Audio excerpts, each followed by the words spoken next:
Welcome, dear viewers, for part 41 of 5,000 Years of War. We have reached 391 BC, in the middle of the Corinthian War, Greek revolt against Sparta's hegemony, and we are also on the eve of a serious barbarian attack against Rome. I'm the Archivist. Let's resume, shall we? The Euryponted king of Sparta, Agesilaus II, launches a campaign on Argive lands, doing some pillages. It seems that the Agiad king of Sparta, Agesipolis I, does the same between here and 388. While this time, the Athenians, Athens is right here, attack one of the two harbors of Corinth, located here, the harbors being just west of the city, and they attack the one of Lechaion, held by the oligarchs of Corinth that are favorable to a cessation of hostilities with Sparta. The Lechaion is taken. And a major character of this video, Brennus, Gaul chieftain, leads his Senon warriors from the valley of the Po in northern Italy to attack Clusium southward. The city is defended by Etruscans and Romans, the latter of the Fabii family. The Gauls of Brennus approach, armored in linen linothorax as well as iron mail, for the Celts they belong to have entered the Iron Age recently. Inventors of the mail, they also wield shields with a boss in the middle, the umbo that the Romans will take after them, naming their new shield scutum. Even their barbarian helmet with neck and cheek protections will get copied by them. The Senon Gauls are also accompanied by Carnix players, a sort of grand trumpet, and we'll see the following year the result of their attack against Clusium. Before that, in 390, we see Evagoras I of Cyprus ally with Pharaoh Achoris and seize several places of Phoenicia and Syria, as well as Amathus in Cyprus, but still controlled by the Persians then. Evagoras then works at convincing the Cilicians of southern Anatolia to revolt against Artaxerxes II, making the Achaemenid king of Persia angry for good. While this time, interesting action near Lechaion, the harbor of Corinth. The Athenian Iphicrates surprises a Lacedaemonian Mora, that is to say a troop of 600 Spartans or other warriors, separated from its accompanying cavalrymen, and boldly attacks it. He first uses his spelltasts, light infantry, to harass the hoplites and break their will to fight, and only then sends his own hoplites for the finishing blow. 250 Lacedaemonians, including 100 Spartans, are lost as casualties. Since the Battle of Pylos or Sphacteria in 425 BC, we see the growing importance of mobility on the battlefield, and in fact, Iphicrates has had his warriors again lightened before starting his campaign, peltasts and hoplites, the latter now donning a linothorax instead of the heavy bronze cuirass, without greaves, a smaller shield, but a longer doru, the spear. Note that Lechaion had been resecured by the Spartans and Corinthians favorable to Lacedaemonia before the encounter, and it remains in their hands, although Agesilaus II of Sparta decides to withdraw his troops from the other places of the Gulf of Corinth. And let's make a small intermezzo in China before going back to Gauls and Romans. In the middle of a conflict in the state of Wei of the central plain between the heir Ying and the prince Wan, supported by Zhao and Han, General Wu of Wei, grandson of Wu Qi, dies. In the upcoming years, Wei is defeated and Ying finds refuge in his capital Anyi, but some discord between Han and Zhao then allows him to retake the advantage, and he's back on the throne of Wei as King Hui. Okay, so what's happened to Clusium, defended by the Etruscans and some Romans in northern Italy? Well, it falls and is pillaged by the Senons of chieftain Brennus, who then marches against Rome itself. The 18th of July, it is the Etruscans of Veii that stand with the Romans at the Battle of the River Alia, last stand to try to stop the Gauls north of Rome. But the Roman phalanx, composed of 6 legions, is more rigidly arrayed than that of the Celts, with less space between each block, and it is completely dominated, swept away, and many legionaries drown in the Tiber while fleeing. The Senons were maybe 30,000, which would have been twice as numerous as the Romans and Etruscans of Veii. Plus, their physical appearance, slightly bigger than their adversaries, painting themselves with woad, a blue tint, coating their hair with powder, chalk, and water, probably gave them a psychological advantage. And see these mighty swords of theirs, which must have helped just a little too. And now, Rome is virtually defenseless for the final attack. Its earthen and wooden wall, which will be replaced by stone shortly after, is no match for the Senons, the Gauls plundering the city.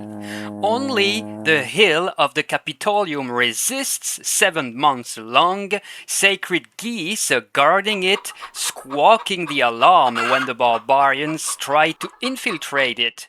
The defenders, led by Marcus Manlius, of course nicknamed Capitolinus, do the rest. The Senons understand they won't take the bastion and negotiate their departure for good booty.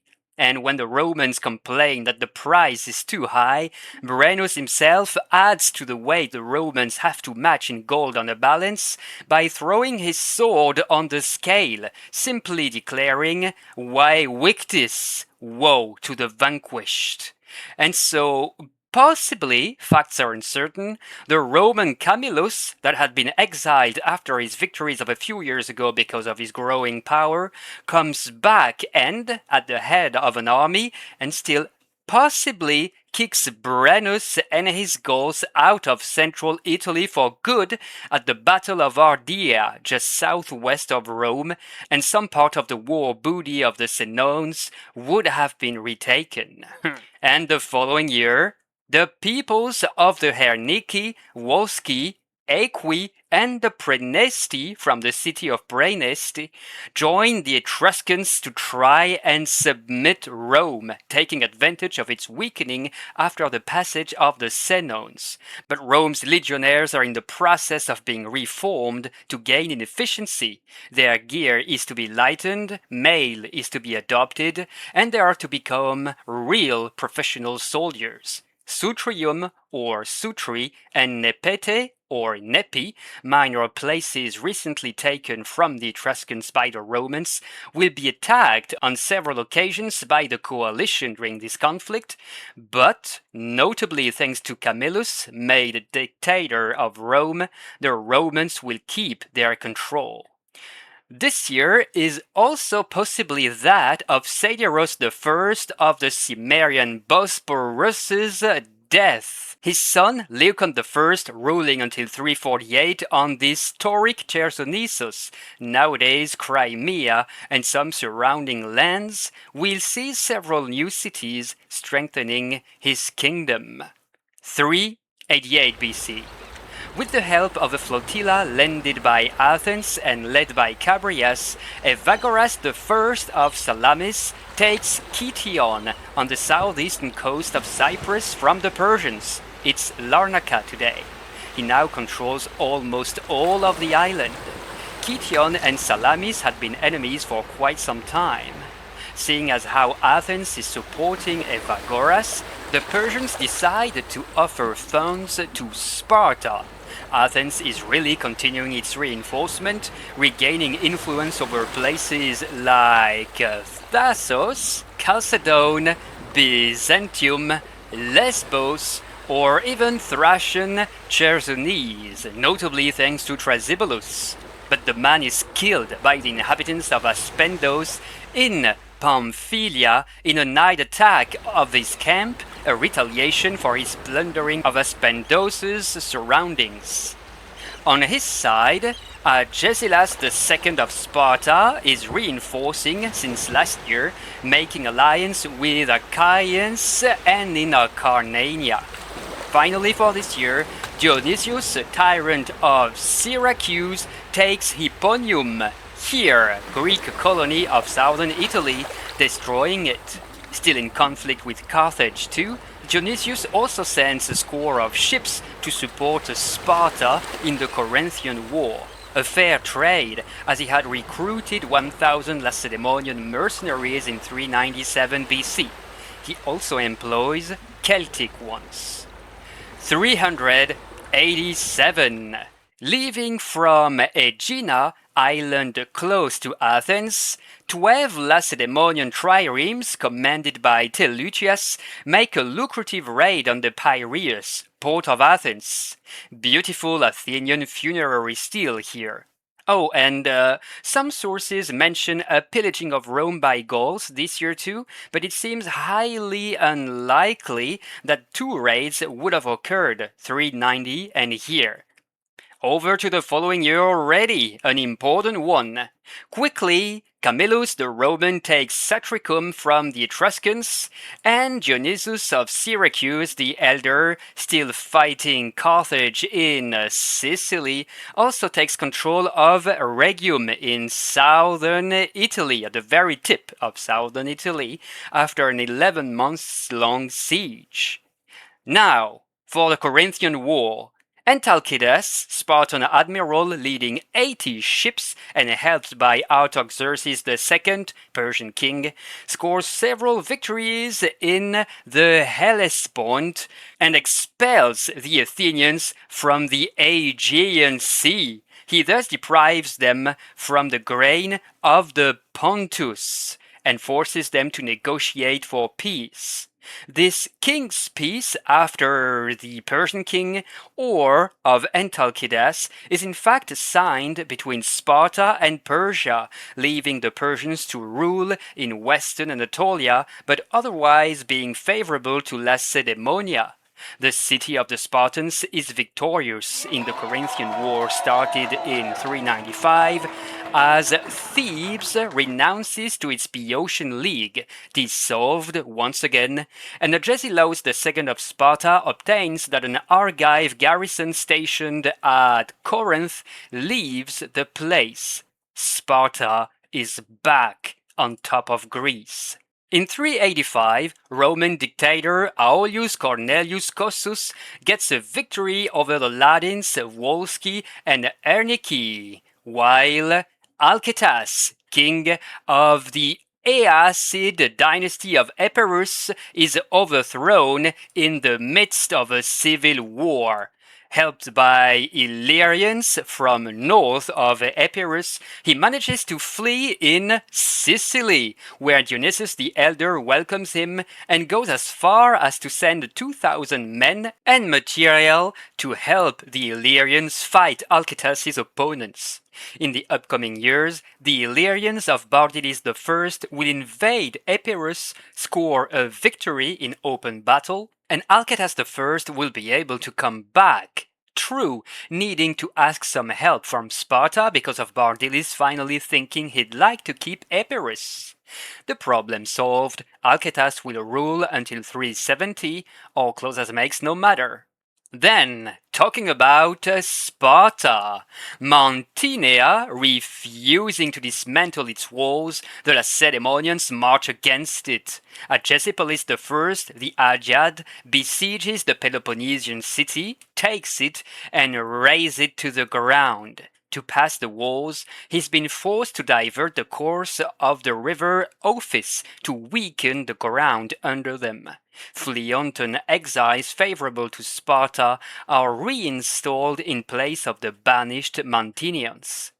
Still in 385, we see a massive Persian landing in Cyprus. Oops, ending here. This landing is made against Evagoras I, of course, who has no choice but to resort to small war. Satrap Orontes of Armenia leads the Persian ground forces, Tiribaesus their 300 trireme fleet. And this year and the next, there is a conflict between the Cadousians, established between Black and Caspian Sea, here precisely, and the Persians of Artaxerxes II. Moving on to 384, where the Cadousians are unsurprisingly tamed by the Persians, although there rise some minor troubles in the upcoming years. Not that far away, Cotys I becomes king of Thrace after eliminating, with some Athenian support, another pretender, Euryzelmus.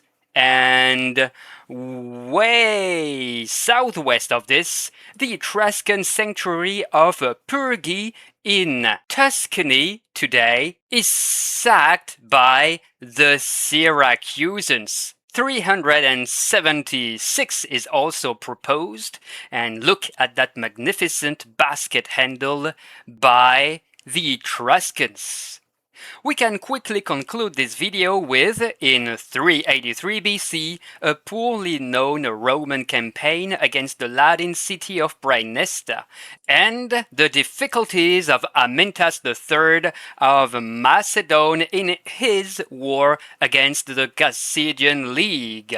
The region of Axios is occupied, and the capital Pella besieged.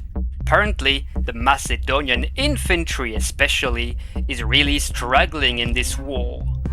More on this next week, with also the end of Sparta's reign over Greece. Thanks for your likes and comments to support this channel with zero AI. Have a great day, folks!